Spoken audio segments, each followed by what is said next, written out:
Hi friends, and welcome back to another episode of the second book of Cresecent City as we continue with our read-along. This is me actually hopping in to do an intro before the intro because for those of you who are big Sarah J. Maas fans, then you will know that she had an interview on Call Her Daddy last night, so I'm recording this the day after that interview. And I never planned to watch it in full immediately when it was live or record about it because I wasn't tracking when the actual interview was. I just kind of lost track of time with all of it. But yesterday I realized it was in the evening. I watched the full 2-hour thing live and have seen plenty of stuff online about it. And as I was going about my morning today, I figured that it would make a lot of sense to give my thoughts about this recording at the beginning of one of the Crescent City episodes. And because I am editing this episode now and trying to get it up tonight, it felt appropriate to insert this intro. So all of that to say, I just want to share some thoughts about the interview. And then if you don't care to listen to my thoughts on that, you can go ahead and skip ahead. The read-along episode will have its own introduction and, of course, talk about the book itself. So no worries there if you want to skip ahead to that. Okay, so there's kind of three main buckets, if you will, that I want to talk about as it pertains to the interview. First and foremost, I have not consumed a lot of interviews or content with Sarah J. Maas. So honestly, I'm not that familiar with her as a person. And so I didn't have any expectations going into the interview, but I was kind of blown away by it. I think realizing that she really is just like a nerdy girl who's living out her writer dreams was really eye-opening to me. And I don't know why, but I think if I had to take a guess, it kind of comes back to this idea, which was a little bit mentioned, I think, in this interview, or people have mentioned it since at least, which is that people who get celebritized, whether it is athletes or musicians or actors, all of that, when those types of individuals get so big, the humanity gets lost. You forget that they're a human. You just see them as a celebrity. And it's just kind of a side effect of the industry and of that kind of fame and attention. With SJM, because she's as big as she is when it comes to her writing and in the literary world, I have no doubt that many people have that type of perspective about her. And I never really thought much about it. I think though it was really great for me to really see her humanity and understand that she is just a person who's writing what she dreams up, what she feels, what she thinks in the form of romantasy and characters. And so before I get to talking about her experiences in general, there were some parts of it that I felt were really long-winded, and I feel like she said a lot. And part of me was like, man, she doesn't seem very media trained to be doing an interview like this. At the same time, I think that it was really great because, again, it added to the authenticity of who she is. And you really could just see that she's just this nerdy girl who's living out her dreams. And I'm smiling at that because there's nothing wrong with that. There's nothing wrong with being artistic and nerdy, if you want to use that label like I have been, and just all of those things. It is such a beautiful thing to embrace, to have hobbies and interests that relate back to art or literature. And as she said, she has been interested in this for a very long time and since her childhood, and this was the path that she wanted to take, and she did it. And so for people to see that kind of individual on a stage like this with the kind of success that she has, I think is really, really powerful. I also think the decision to do this interview and make this announcement on Call Her Daddy was a very smart business move. Whether you listen to Call Her Daddy or like Alex Cooper at all is irrelevant because there is a subset of women or people who already listen to Alex Cooper who now are getting this crossover with SJM. They either already were fans, so it's just a great episode for them, or they're not and they're getting exposure to who she is and what all the hubbub is about because everyone was blowing up about this interview. So even if you weren't a literary person and you're a fan of Call Her Daddy, and then you see all this buzz leading up to this interview, you're going to be like, what is this? And that is a bridge. That is a gap that needs to be bridged for authors or for anybody who's trying to expand their audience. And so I think it's really smart that she did that. You could say the same about the fact that if you're a literary fan and you don't watch any podcasts or don't even know who Alex Cooper is, that if you watch the interview, that maybe you become a fan of her. There's mutual payoff. That's what all of this is about, right? That's just how the name of the game is. But I think for her as an author, it was a smart move to do this interview on such a big platform like that. All that to say, when we talk about the parts of her experiences that she shared that were really, really vulnerable, I still think she might have shared a bit too much. I don't know that I would have gone so far as to share all of those details, but I think that sharing anything in regard to the fact that some key moments in these stories with these key characters was directly derived out of her experiences as a woman and a mother was extremely powerful. And again, it ends up bringing it back to that humanity of she's just a person. And not only that, but now to know that unfortunately she can relate to those experiences because they were her own and she went through those dark times. Obviously nobody wants to hear that, especially about somebody that you like and respect and you appreciate their art. But it was so eye-opening to be like, damn, this is lived experience, right? And yeah, she's wrapping it in this bow of romantasy, but the resilience that she's putting in these female characters, it's not for nothing. And so I think that it was great for her to speak about it. But yeah, I think there was definitely a little bit too much personal information shared. But at the same time, what she's also allowing people to understand is that you can be quote unquote famous and sell millions of books, but you are not exempt from having experiences where people don't listen to you or you're treated unfairly or you have mental health issues. And so as much as I maybe wouldn't have gone as far as she did, I think that those details really are going to hit home for somebody else, unfortunately. But I also think that if they're a fan of hers, there's a real beauty in that. And I would like to think that people are going to take a lot away from that. And I think that that matters to her. And I think it's intentional that she went there, right? Because one, obviously it was kept in the edit that they decided to post. But two, because she says, like, my whole thing is I want people to enjoy these characters and these worlds that I'm creating. For them to come up to me and to say how much it means to them, it makes me emotional every time because it's crazy to think that my thoughts just manifested for people in that way and created such a bond in a community. So if she gets that reaction out of this type of interview, obviously that is just gonna resonate with her even deeper and is more of that mission that she wants, even though I don't think she did it for any other reason other than to just be honest about where some of those motivations for those experiences that the characters had came from. Coming off of that, the one thing that I really felt was important to address, and it is also why it felt important to say this on a Crescent City episode, is because in the episode so far, and in this one that you are going to listen to right now, if you're listening to this pre-intro before you dive into the episode, you will hear me talk about how I feel like I'm almost reading a different writer. And I talk about why and all of these kinds of things, right? Because I was so rooted in what her experience was with ACOTAR and with Throne of Glass. I think I've mentioned this before, but I'll quickly touch on. I understand that Throne of Glass was her first body of work. And so when I read ACOTAR first, and then I went back to Throne of Glass, and there was a little bit of adjustment period because I could tell that the writing was a little bit different. But I knew that going in because of the age, right? I knew that she had waited quite a while to be able to do ACOTAR from when the first Throne of Glass book had come out. So I was okay with that and I understood that. And really I just felt like it was a little bit of like age, not being on her side in those first couple of Throne of Glass books, but nothing about them did I really dislike. I just knew there was a difference in the writing style.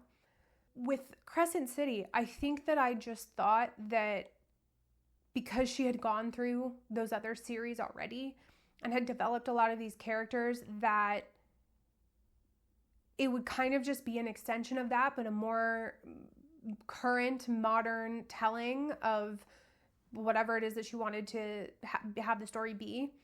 And in this interview, she talks about the different phases that she was at when she was writing these books and how old that she was. And she says that for Crescent City, like she wanted to have fun. She hadn't, cussed a lot, and she wanted to just let loose. And again, you forget that there is a person behind that pen. To hear her say that it was just, I wanted to take a different route, and it's kind of that simple, was so profound to me, which sounds kind of silly, but it just was, because the reality at the end of the day is that she has every right to do that. It's so much like what I talk about with this podcast. If I want to read a ton of chapters and then record, I'll do that. If I have a plan, but then I end up recording after only a few chapters because some major stuff goes down and I want to talk about it, I'll do that. This is my platform, and I have the ability to make it what I want to make it, at least right now. And I hope to retain that ongoing. But I understand her when she talks about that. And so hearing it though, and having it come straight from the author's mouth, when I woke up this morning, it didn't hit me in the moment, but when I woke up this morning, I just kind of laughed and I was like, no shit. Like, obviously I noticed the differences and I'm commenting on them as a reader, but to know that that is exactly why, it just made me laugh, because again, I was editing this episode and I talk a lot about it in the episode, and I was just like, it's so funny that here I am finishing this edit for the first book of Crescent City, and she talks about that in the interview. So I think it's important to touch on that. That is just an eye-opening experience for me. Obviously, when you go into any book or any story, you could take these lessons with you, right? And try to remember that these people are only human and what have you. But the big appeal of doing a read-along is to give unfiltered, unapologetic thoughts as if you were chatting with your friends. And so I want to take it at face value of what it is, right? I'm not doing a ton of research into when these author posted and what book is it out of all of the books they've ever posted.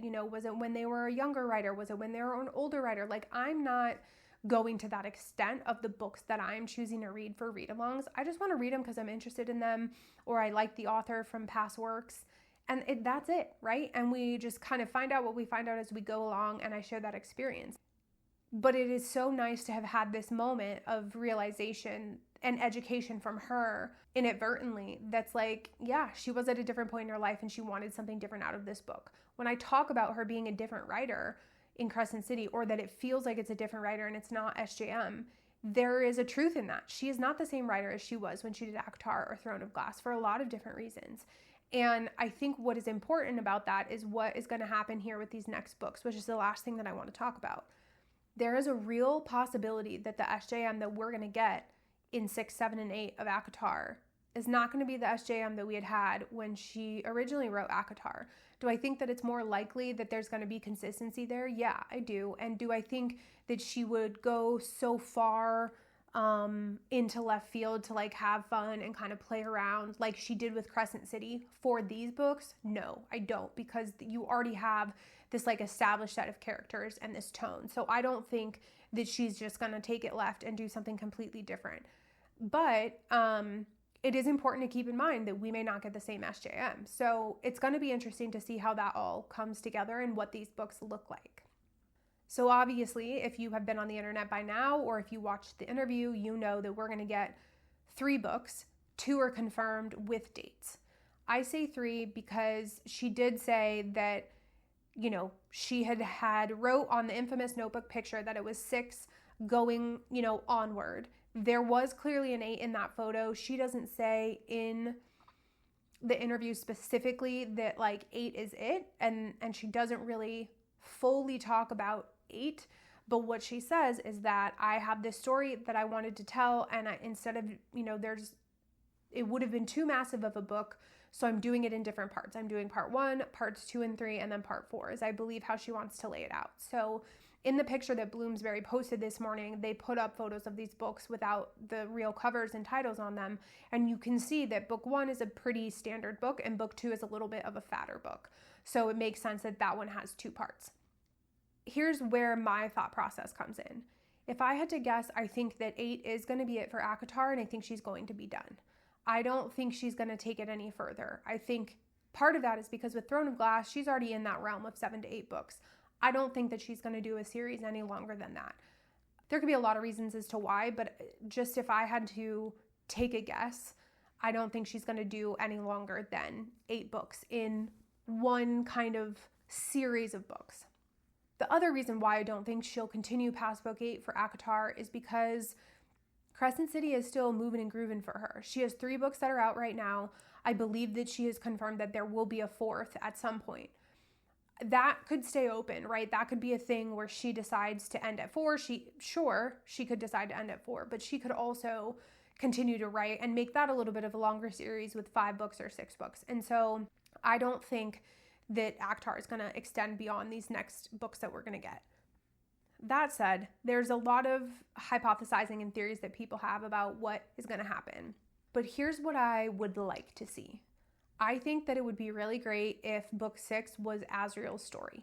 So it's his history, kind of like how Assassin's Blade was. It's in the past and it is about, these characters, but in this case, it's about Azriel. All about how he came to be, his background, why he is the way that he is, all of this stuff. I think that can be done in a book, and I think that we can get a lot out of him as a character and understanding his motivations, understanding him better, and get a lot of juicy stuff out of that.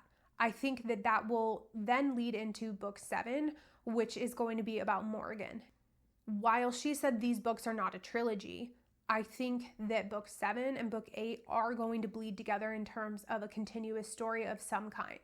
But I think that book 6 is going to lead you a little bit into this situation with Mor, because my thought is that I think it would be cool and interesting if Azriel and Mor are mates. She says in the interview with Alex that being a mate is biological. It is not by choice. And there are times where you don't like the mate that you're with. We have all seen that when it comes to Elaine and Lucien. There was not an immediate love match out of that. I think that Azriel and Elaine are going to have a kinship because they're going to be in this boat of not wanting to be with their mates or not having that love attraction with their mates. I think that Mor's story is going to be the story that tells us more about why they aren't actually mated together, about her past, about what makes her her, and all of the powers that she can do and all of this kind of stuff. What I would like to see is, while that happens, that a battle starts to, conflict starts to come into play in present day of these characters in 7 that leads into book 8. Because there's no way that you're going to have a book that introduces a conflict and ends the conflict in one book. It's just not how SJM works, really. It's possible. Sure, you could, I guess technically in the first book of Crescent City, it was an 800-page book in and of itself. And she did do that. But I don't know if she's going to do an 800-page book for this 8th book. It could entirely happen, but my gut reaction is that she's going to spread it out, especially because she already made the conscious choice to put this in 3 separate books. So if I could have what I would want, it would be, again, that Mor comes in the 2nd book. We get her backstory. But while that's happening in present day with the characters, you're starting to understand some type of conflict is taking place that ultimately comes to a head in book 8. With that, I think that because of the Azriel and Mor situation that I'm talking about in Lucien and Elaine's situation, we're going to get to know Elaine a little bit more in the same book as Mor. But Elaine is not going to have another standalone book. Here's where I go with Elaine and Lucien. I don't think that Elaine has to have her own romantic fairy tale ending like Feyre and Nesta did just because Feyre and Nesta had that. I don't think it has to be 3 for 3. So much interesting stuff can be done, and I actually wouldn't be upset if it's a little bit open-ended with Elaine. So here's where I'm going for book 8. A lot of people have said that they don't feel like Tamlin deserves any more page time, or that we're not going to see anything come out of him, or we're not going to see a redemption arc because of what SJM said on the interview last night. When I was listening to a live, as I was listening to the interview last night, somebody had said that they feel like Tamlin just needs to die, that that's what needs to happen for his character to be rounded out, because there's just too much there with him, or it would take a lot more time to redeem him. And that is a little bit in line with what SJM says in the interview on Call Her Daddy, of just it would take a lot. So instead of fully redeeming him, what I think would be cool to see is that if, when they are in the middle of this conflict and battle in book 8, if he ends up sacrificing himself to save Elaine for the benefit of Lucien. Because if you think about it, he could leave everyone else in the dust. He doesn't give a shit about anybody else, but the only person that he's ever truly cared about that is still around despite him having left is Lucien. And so I think that you're going to see, if this was the route that she was to take, it would be that you would see him making this effort, kind of, sort of, and ultimately deciding that it was worth him making the sacrifice so that Lucien knew how much like he appreciated Lucien and that he only ever had the best intentions for him and his court, regardless of everything that happened. That would happen, and then ultimately Lucien would end up being left the Spring Court by Tamlin, and Elaine would end up going to the Spring Court with Lucien, and that's how their story would be left. And it would be left in a way for you to interpret, do they run the court together and end up falling in love and like growing into love with each other over the years and centuries that they're hopefully going to be alive? Or do they live separate lives but still rule in the court together? Because if you remember, that is basically what Rhys does, right? His friends are there. They're an integral part of the court. And yes, he is the ruler, but they live their lives with him under one roof, at least most of the time. And so who's to say that Elaine can't say, look, you all in the Night Court and in Velaris have what you need and have enough of each other. I know that Lucien has nobody, and I've seen enough of his good side to know he's a good man. And I know that regardless of feelings, like, he is my mate, and just being in proximity to him, like, I'm okay with. We're going to see her, we would see her tone shift, and she would ultimately go with him, but there wouldn't be any definitives. And I would be okay with that as a reader, because I don't think that it all has to be wrapped up in a bow, and I can't fathom Azriel and Elaine being together. There's just something about it where I don't think that she is his person. And so that to me would be what would happen with all three of these books, to put you in a place of feeling like you've gotten enough of all of the key characters that you want to know about to wrap up that series. So again, obviously this is me just kind of talking out of my ass. Like, I'm just sharing what I think would be interesting to see. I don't know what's going to happen. I'm open to everything that's going to happen. And what's really, really exciting about it is that I think that this sets me up as a podcaster to do my read along for ACOTAR finally, and to get that going at a time where I can incorporate the 6th book that comes out and the 7th book when it comes out. So we'll see what happens with that. There's just no way that I would read those and not record about them. And so because I know that it's going to be time to do the ACOTAR reread, which I didn't get done reading it all that long ago. I think it's been maybe a year, if even. So it's a little soon for a reread, but I just want to focus on just those books. But I'm open to any and everything, right? These books there could be a lot of stuff that happens in them, but I am interested to see if anything that I'm hypothesizing or would like to see actually comes to fruition. The last thing that I will say about that is, if anything that I say stands true, then I think that she will either use Crescent City as a way to do a crossover with all of the universes, or she will finish Crescent City in a way that suits her, and she will do a standalone book or duology or trilogy about a crossover between all of the worlds. I think that knowing now, one thing that I'll say is I'm blown away by the fact that she doesn't have any of this shit mapped out. She says it's all just in her head, which is absolutely crazy to me. Like, I was convinced that she had a team that was like keeping track of all of the characters and all of their lore and all of these Easter eggs that she plants and how she can bring them back into the book later and like resurface this character and all of this stuff. And it's just in her brain. It is just her, which more power to her, but that's absolutely bananas. All of that to say, I think it would be really, really cumbersome to try to have a lot of books about all of these characters together. And I don't think it would make sense. They're just not meant to all be together. But I think that we're going to get some crossover or of some degree at some point, and I could see that actually happening in Crescent City. I think it makes sense, and if we get more information about any type of crossover or about future Crescent City books and any of those theories start to pop up again, I'll talk about it at that time. But I just wanted to note on that I don't think any type of crossover is going to come in ACOTAR, and I don't think she's going to add to Throne of Glass, nor do I think she should. I think it's perfect the way that it is. And so because Crescent City would then be open-ended, it could be that series, or she could write a fat standalone book when all this is over, like she kind of talked about in in the interview of like, it's on my mind, but it would take a lot.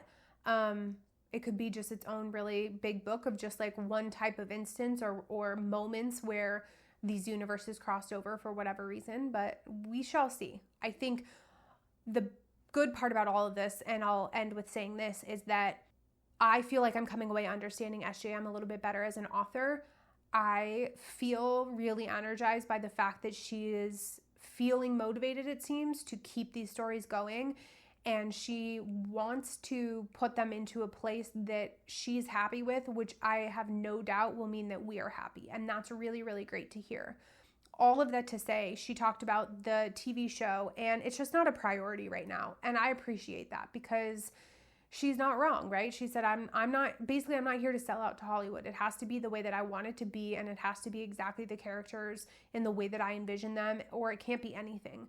And so I think that is extremely important. And I think that everyone who heard that or will hear that coming off of that interview is going to be okay with that and respect it, because that's how it should be. So all of that to say, we got a lot of really great nuggets and insight from that interview. I'm really glad that she did it. Maybe if other authors do interviews like this in the future, I'll incorporate those into some of my recordings. But it felt appropriate to do it for this Crescent City book. So if you listened to this intro before the intro, thank you. I would love to hear your thoughts about the interview and just all the news coming out in the YouTube comments as well. But that's it. So please continue to listen on to get the full episode of the rest of the first book of Crescent City. Hi friends, and welcome back to another episode of the first book of the Crescent City series. I have been doing a read-along series for the first book of Crescent City, which is The House of Earth and Blood. And so this series of episodes for this first book has been going pretty good, and I have been just flying my way through. So I'm excited to say, a little bit surprised, but also kind of not really, but excited to say that this is the last episode for this book. And if you have been reading along with me and listening to the episodes for this book so far, you'll know that this book is almost 100 chapters, 800 pages. I definitely was like, I don't know how many episodes it's going to take me. And I think it was by the time I recorded for episode 2, I was like, wow, I'm really getting through this quickly, because the number of chapters that I had read for the second episode was a lot. And I had a feeling I was going to finish it in one more big reading session. So that is what I ended up doing. And so we will come away with 3 episodes for this rather large book. And so for this episode today, we're talking about chapters 58 through 97 and the epilogue at the end. So chapters 58 all the way through the end of the book. Let me just say my immediate thoughts about the whole situation. I still am struggling to wrap my head around the approach to this story, where there's so much of it that feels very mundane and like calm in a way, even though really intense things are happening and being talked about. And then you get to elements of fighting and battle and war that are so graphic and like gory. I just am still struggling with those two mixing together. And there's something about it that does reinforce the lethalness of the characters partaking in these scenes and situations, but it just doesn't, it makes it hard for me to know how to take in this text.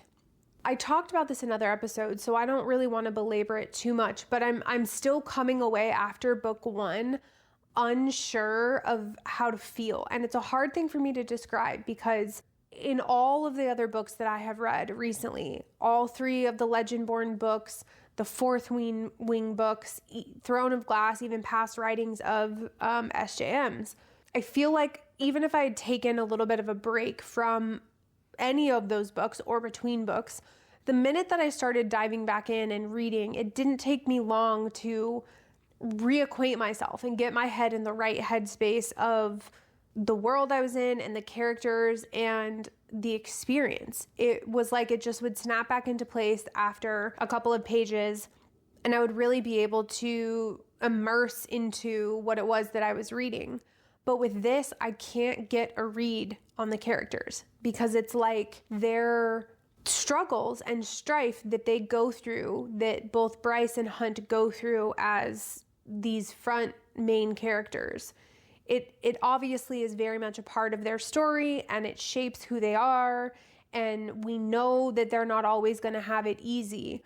But even still, it almost just comes across in kind of this like lighter writing style to when certain situations happen where like Hunt getting punished for attacking one of the wolves in Bryce's defense and he gets his wings cut off. The description of that and the description of like Hunt's other colleagues who betrayed Micah and, you know, their group of archangels when they died, and they talked about that and how Micah tortured them and like put them on display, and Hunt had to, well, not had to, but chose to just like watch and take it all in because he was, you know, that was part of his own punishment. He felt like he deserved to watch them suffer. It was like, what am I reading? And I know in my heart of hearts that if I was reading a book that was so dark for 800 pages, including that type of situation of punishment, that it probably wouldn't be my type of story. It wouldn't be probably for me, because as much as I have read books that have heavy subject matter before, it is hard to get through. It's really hard to stay locked in sometimes because it's hard for me personally to want to continue reading and to process. So I understand, and to a degree, I appreciate not having it be such heavy doom and gloom all the time, but it almost feels like two writers are writing. It's like I have the writer that's writing their everyday about the things they go through, even though some of it is scummy and some of it is conniving and they have to be like secretive and whatever. It's like I have that writer, then I have the writer that flares a little bit when it comes to their romance and the way that they respond to each other and it comes to intimacy. And then I have the writer that talks about like battle and war. And they don't feel cohesive to me in this book. So it's hard for me to wrap my head around going from these intense situations to the characters then like healing at home and comforting each other, and this softness and this like ease back into whatever life is going to deal them. And it just goes on that way until something picks up, whether it's a little bit of intimacy spice or back into some type of like war type of situation. And this is the first time I've felt this disconnected, I think, from SJM. And so I've had some folks say like, it's hard for me to get into this. It's hard for me to find my groove. And I think I'm understanding that a little bit more. Not to say that they're feeling exactly the same way that I am, but I do understand if there's a little bit of a struggle in that regard. All of that to say, that very much continued, and I'm still gonna certainly press forward. I want to finish all 3 books in the series. I want to know what happens. I want to see what other characters that we get introduced to, so I'm not shying away from it. I'm just curious if I continue to immerse myself in the text, if I will find my groove with it and not feel this way as much. Maybe it is just that I have such a preconceived notion of what to expect with SJM that I'm having a much harder time shifting that perspective here. I don't know, but I'm going to stay open-minded to all of it as I continue reading, and we will see if I still feel this way as I get into the second book. Beyond my broader kind of general thoughts that I just mentioned, I want to talk about a couple of things more specifically. And before I get into Bryce's story, I do want to say that I had accidentally spoiled for myself that a character dies. I didn't know if that character died in this book, but I knew that they were going to die somewhere in the series. I accidentally stumbled upon it because I wanted to go on TikTok to see what people had created with their art of what Bryce and Hunt looked like. I like to reference that. And I was just curious. What I will say is I've never done that before for books I haven't read. Anytime I've seen it have been for books that I had already started reading. And so I could kind of take it or leave it. And a lot of the times it was what I had roughly imagined. But with this, I wasn't really sure what I was picturing in my mind a little bit. Like there was just, again, I've been having a little bit of a hard time with the text and the characters and kind of really immersing myself in it. So I went to TikTok to look, and then in that and some of the captions and stuff, I ended up spoiling something for myself. So the sprite that works with Bryce, Lele, as she calls her for short, but I believe her full name is Lahaba, she dies in this book. And admittedly, when that all went down, I got emotional about it. And I think it was because so much was happening in such a short amount of time. The one thing that Bryce does is show her loyalty, and she fights for the people that she cares about. And the fact that in part of trying to help Hunt, she also bought Lele's freedom and was telling her, like, you can't sacrifice yourself in this moment. Like, you're free, you're free, you just go. I bought your debts, like, just go.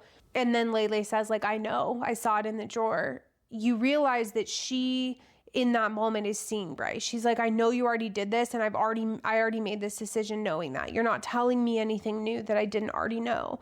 But you are so willing to do so much and sacrifice so much of yourself for people that you care about, me being one of them, that this is the way in which I have to repay you for that. And ultimately, she sacrifices herself to buy her a little bit of time. But between that interaction between them and then knowing that the others were watching the feed from the, whatever it was, big meeting that they were having, and knowing that they like honored her and stood for her, it just, every bit of it really hit me. And I felt sad for what Lele could have been and what life that she could have lived as a free sprite. And so that sucked, but also, it was, again, at the same time, I wasn't totally invested in like absolutely diehard loving her as a character. So while I could recognize it as being emotional and it definitely hit me, I'm okay with the fact that went the way that it did. What I will say, and this piggybacks off of the first comment I made about the writing styles and such, this whole scene would be the goriest thing if you were to see it play out in a show or a movie when it comes down to Bryce killing Micah. And the ruthlessness with which it happened, there was two sides of me in this. I was still, as I was reading it, I was reeling about the fact of like how screwed this whole situation is. And she's going to town and just absolutely, literally, figuratively chopping this man down. At the same time, I was like, he's getting everything he deserved. And it was so gratifying. It was so satisfying. There was no room for error. There was no way, no possibility that she was not going to make sure that she ate down in quite literally burning that man to the ground. And so of all of the uses of this spurt of power from the horn and the demon inside of her and whatever, she did the thing. And so it was both very poetic and it was also just gory as all hell. One bit in all of that really spoke out to me as being an SJM thing was the part where she's assembling the gun, she grabs the bullet and she grabs the vial and she chugs the vial. They obviously go through the motions of eventually explaining so everybody in the room knows that she took the antidote and that's what she chugged. And that they will, they can realize that she's not going to be taken over by this demon thing and like rip herself to shreds, that she doesn't have to have this big demise because she already had the answer right then and there next to the bullet. That is the kind of little, it wasn't really a sneak attack, but that is kind of the little sneak attack that SJM does. It's like that type of poetic little seed planting and stuff that just, it's so effortless. It's like you can feel yourself in the middle of the scene where she's using these powers that she has, plus her skill and her knowledge to assemble this gun, to be so ruthless. She chugs this vial, chucks it away, gets on up there, freaking shoots the guy in the head, and then goes down there and chops into pieces and burns him up and vacuums him up to dump him in an alley. It's just like, holy heck. But you get just this little bit of strategy in there of her having that vial. Even as I reflect on that to kind of land my plane on this point, again, it doesn't feel like the SJM that I have been used to in her other books. And I am open to how she really is coming to life as an author and using her creativity in these books, because anybody can be more than one thing. But there's just scenes like that I'm like, who is writing this? Where is this coming from? This is coming from a side of ferocity that just feels next level. And I think that there was this effort to make Bryce and make Hunt so jaded and so traumatized that it would kind of match up with the level of fear and power that they bring to battle moments and to fighting situations.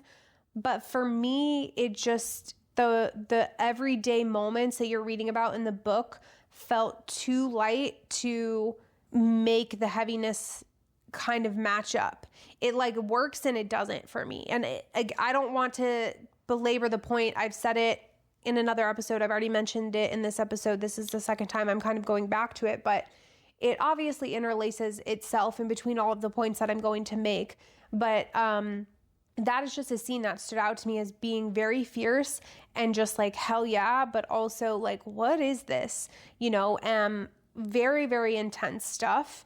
And a lot happened in these, later chapters. Everything comes to light. All of the things unravel. Of course it's going to be really intense and there's going to be a lot to it. It's just interesting to me the way that it all came out. That being said, when it comes to Bryce specifically, there's a couple of things. I never thought about the fact that Danica would have had the horn like ground up and put into the tattoo that her and Bryce did. They mentioned that tattoo a couple of times, and I mentioned this in another episode or at least I think I did, but if I didn't, I definitely had this thought when I was reading, that the text on Bryce's back was going to relate to the horn. I knew that it was, and I thought that would be like the verbiage in the sentence to use to wield it. It never dawned on me that it would be in the ink of the tattoo. But because they had mentioned the tattoo several times and the text was on Danica's jacket too, I figured that there was some connection there. But I never saw that part coming about it actually being embedded in the ink and it being in her. That was a good twist in my opinion. If that had just been the case, and then on top of it, we get the connection back to when her and Danica had that accident trying to save the animals from back in their college days, and Bryce killed people to save Danica. She mentioned it and we never got the full story. And, when she said like Danica closed her eyes, I just assumed that when that was mentioned the first time about her saying that she, told Danica to close her eyes, that Bryce just unleashed a hell that was like a warrior in her, that all of these skills she had learned from Randall would just make her lethal enough to take out people who should be able to overpower her. Knowing that she has a little bit of fae in her, I just figured there was going to be some twist, like that was going to be enough. And as a reader, I was actually okay with that. What I never expected was that she had star power, because they so clearly say one of the things that Bryce's biological father says to her brother is like, you take so much after your mother on your mother's side. So I figured that it was from his mother's side that star power came, and that it obviously wouldn't have gone to Bryce because Bryce has a different mother than he does. So it never crossed my mind that she would have anything to do with that.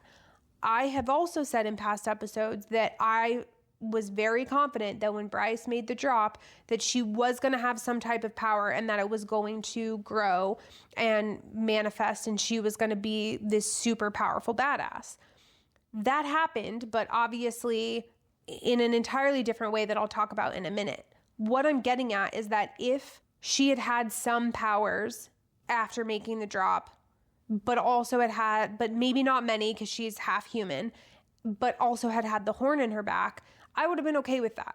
It would have been just enough for me to be like, okay, she is still half human after all. And she does have a different mother. So she doesn't have this star power, but she has something because she is, the daughter of a king who has really great power and who is one of the most powerful people or beings. So it would have been okay for that horn to kind of tip her over and it incidentally be this thing that gives her all of these other powers or the ability to do something if she so chose to, but not to have to be burdened by an even bigger responsibility beyond that. The reality of where we ended up with Bryce as a character was so beyond that. The fact that we've come to find out she has star power. She's always had it, but it's just been, she can wield this star light basically and blind people, which is what happened with the Oracle. But there was no power to it. It was just the light itself. That also I would have been okay with. If it was, she just had this light, she wasn't going to get that much power from the drop, but it was just going to allow her to kind of settle into herself and her immortality, plus have the horn.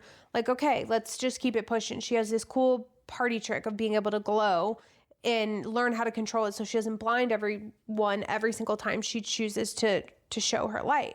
But it still goes beyond that, because when she makes the drop, doing so at the portal, they say she's dropping farther than it would be expected for her having basically no power at all, being half human, because she's getting all of the power that everybody gave up into the portals every time that they used it. It makes sense logically given what we know about the portal, and that in theory nobody has ever made the drop on one, using one, around one, whatever.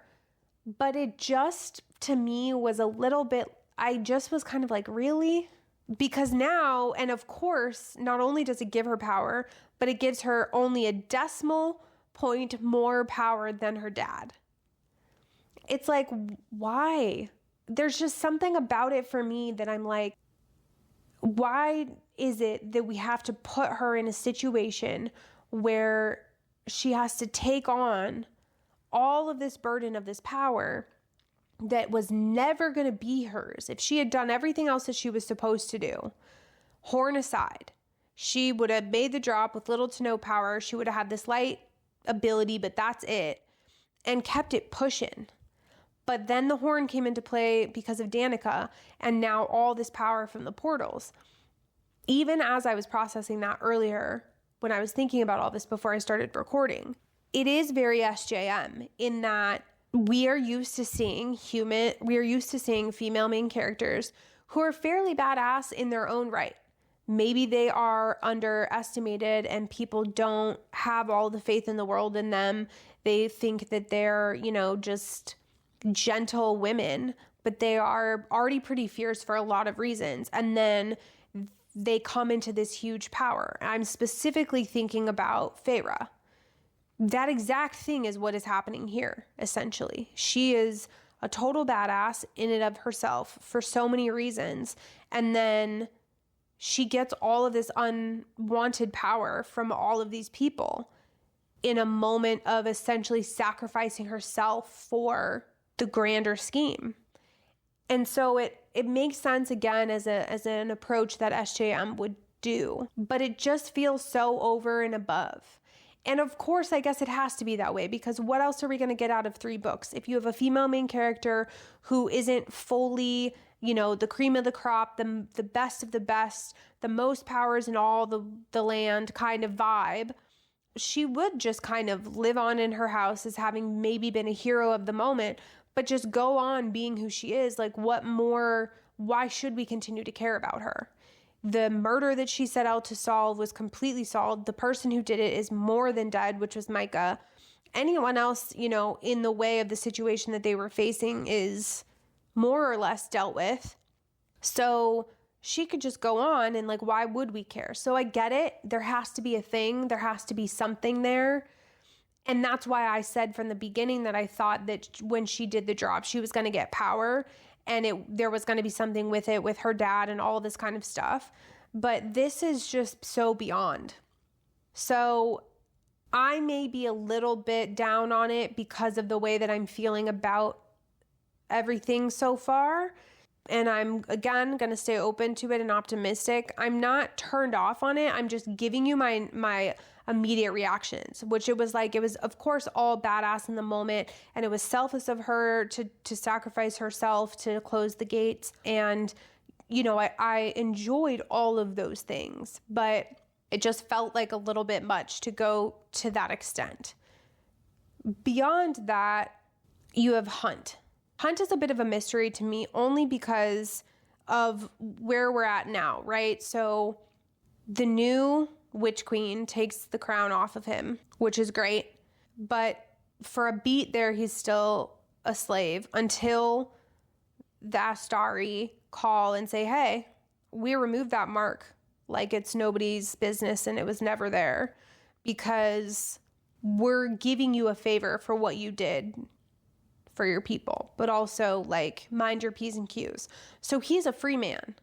Bryce has stepped into a world of power and politics and all of this stuff that she likely never wanted. And Hunt is now free, but you know, he has a choice to make about how he kind of moves forward with his life and what he does. But what I find interesting about it and why he's a bit of a mystery to me is because at the end in the epilogue, when the demon that Bryce summoned was talking to her boss, they're scheming. There's something going on, has always been seemingly going on, but is especially going to be going on going forward. And he says Hunt's father would be proud. Who's his dad? And we know that that's getting planted now because that's going to matter.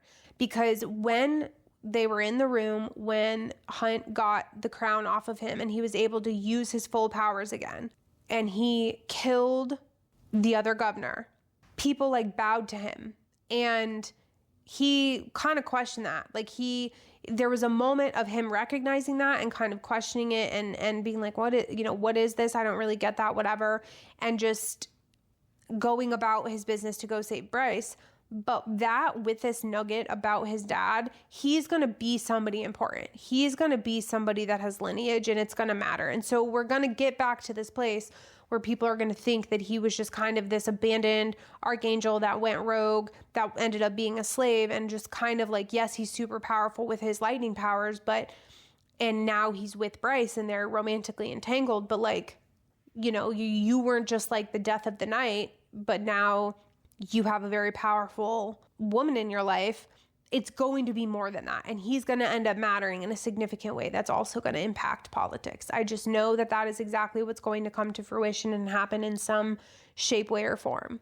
What I find interesting, though, is that in this little epilogue, when they meet and when they talk, the demon, they talk about him and he talks about like, this is going to be fun. Like, it's just about to get interesting. He doesn't say anything about what he said to Bryce about like, once you make the drop, come find me. So I'm interested, I don't know why he would say that to Jessica. She obviously didn't know anything about any of this. So he wouldn't necessarily, but also if they're like planning something or if they have some type of allegiance and she's trying to do something and now this allows it one step further to get closer to whatever she's trying to accomplish, you would think that he would maybe like connect some more dots for her. But he does say, I didn't tell you anything about her because I didn't trust you. So we know that, you know, they're not fully in lockstep with each other. There is a little bit of some hesitancy there, rightfully so, because any of the people who have powers or are demons or, you know, on kind of opposite sides, it makes sense that there's going to be some hesitancy to any type of like alliances together. But I'm interested to see how long it takes us in this second book for Bryce to cross paths with him again and for her to approach him and say, hey, okay, I made this drop and I'm here. Like, what's up? Because if I was her, when the dust settled, and if I was reflecting back on any of those things, I would wonder, like, what did he want from me? What did he know that I didn't know? And what do I need to know? So I'm interested to see how that ties back into what the plot of the second book is going to be, or how that's going to go. The other thing I want to comment on is I'm really glad that Rune stayed pretty neutral, at least at the end of this book, and was like, look, it was never about the star power. I don't give a shit. Like, I don't even care if you're more powerful than me. I just want you as my sister. That to me is very sweet and very soft and comforting. And I'm glad that they're allowing for Bryce to have a relationship like that in her life. I think this is a prime example of when I talk about softness, where I go, because there aren't a lot of soft males in the books that I've read with SJM, and some people may have something to say about that. They are usually very rigid and tough men that have a soft side for certain women in their lives, but it's always a romantic entanglement. I don't think that we've often seen opposite sexes have a softness towards each other in a friendship type of way in her book specifically. And so it's a little bit odd for me to place him, because it's like they're never going to be romantic. There's no other angle there. It's just a brother and a sister, but yet it just doesn't read to me as being very brother and sisterly. It doesn't. The way they piss each other off, the buttons that they push, it's a hard one to place. But in the retrospect, when I take a step back and I look at it again, when you realize all of the things she's been through and everything she's had to face, she needed that best friend. She needed somebody that wasn't entangled in so much of her life to have this like outside perspective. And so I am glad that that relationship has been set up to be very much a close brother-sister relationship, and I'm interested to see how that evolves in future books. I'm also interested to see what comes of Rune's romantic relationships. I don't know if he's going to change his tune about being with the new Witch Queen, knowing now that she was somebody he was already interested in before he knew that she was the queen. I think he likely will, even though it will appease his father. I don't think he'll love that side of it, but I do think that they will come together at some point, probably more of their own choosing than political. And I'm excited to see how much of that we get. He's one of those characters that's just mentioned enough or around enough or perspective we get enough to kind of be a main character.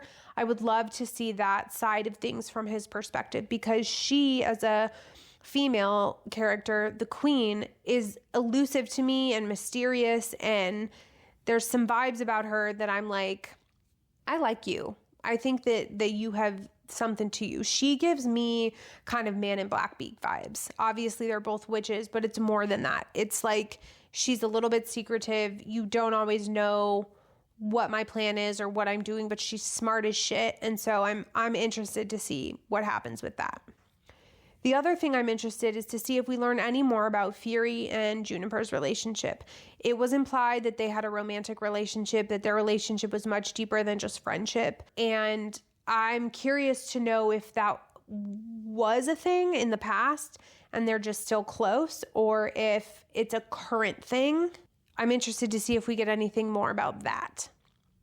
I think as I take a moment to kind of think about everything I mentioned and read, here's what I'll say. I am interested to see if, as I start to read the second book, if it flows as quickly for me as this one did. The second book is also an 800-page book.